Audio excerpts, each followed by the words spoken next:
Hello cooking lovers, welcome to our channel Sumi and Jemi's kitchen. আজকে আমাদের recipe হলো mushroom curry. Super healthy dish এটা।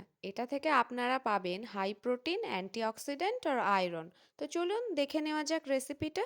তো আমরা মশলা বানানোর জন্য পেঁয়াজ দিয়ে দিলাম, আর একটু টমেটো, একটু রসুন আর কাঁচা লঙ্কা। মশলাটা আমরা পেস্ট করে নিচ্ছি। এবার জলের মধ্যে আমরা লবণ দিয়ে আর মাশরুমগুলো দিয়ে একটু ভালো করে ফুটিয়ে নিচ্ছি। তাহলে মাশরুমের মধ্যে যে জীবাণুগুলো থাকবে সেগুলো বেরিয়ে যাবে। কোথায় কিভাবে তৈরি হচ্ছে আমরা তো জানি না। আর এগুলো কিন্তু মাশরুম বাটান। তারপরে আমরা সাদা তেলের মধ্যে ওই মশলাটা দিয়ে দিলাম। আর এর সাথে আমরা একটু কাজু বাদামও অ্যাড করেছিলাম, যেটা আপনাদের দেখানো হয়নি।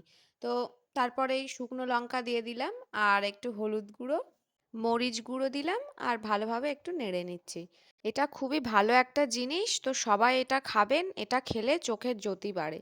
তো আমরা নেড়ে নিলাম, তারপরে আবার এর মধ্যে দিয়ে নিচ্ছি গোলমরিচ গুঁড়ো আর একটু কালার আনার জন্য রেড চিলি পাউডার, আর একটু চিনি দিয়ে নিয়েছি, তাহলে একটু মিষ্টি মিষ্টি ভাবটা আসবে। আগে থেকেই সিদ্ধ করে রাখা মাশরুমগুলো দিয়ে নিয়েছি।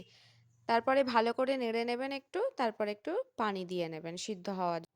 তারপরে আমরা এর মধ্যে একটু টক দই অ্যাড করলাম, তাহলে টেস্ট ব্যালেন্সটা ভালো আসবে। যেহেতু আগে একটু চিনি দিয়েছি, তো এবার একটু টক দই দিলে টেস্ট ব্যালেন্স ভালো আসবে, প্লাস গ্রেভিটাও সুন্দর হবে।